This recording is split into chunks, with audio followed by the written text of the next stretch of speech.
Next question, એક પતંગની દોરી 158 મીટર લાંબી છે અને તે સમતલ સાથે 30 અંશનો ખૂણો બનાવે છે, તો આ પતંગની જમીનથી ઊંચાઈ શોધો.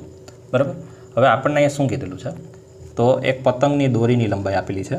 બરાબર. એ કેટલી તમને આપેલી છે? 158 મીટર. બરાબર. અને એ જમીન સાથે જે ખૂણો બનાવે છે એ કેટલાનો આપેલો છે તમને? 30 અંશનો ખૂણો આપેલો છે.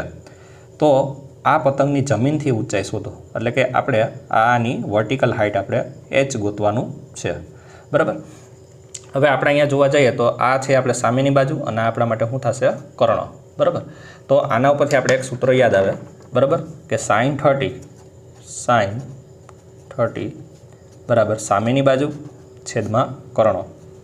સામેની બાજુ છેદમાં કર્ણ. બરાબર. તો sin 30ની કિંમત આપણી પાસે કેટલી છે? 1/2.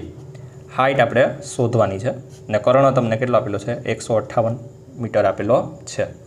હવે આમાંથી આપણે એચને કરતાં બનાવે એટલે 158 અહીંયા વહી જશે, એટલે કંઈક આવું થશે. 158 છેદમાં કેટલા આવશે? 2. આ 158ને આપણે અડધા કરીએ તો h બરાબર કેટલા તમને મળશે?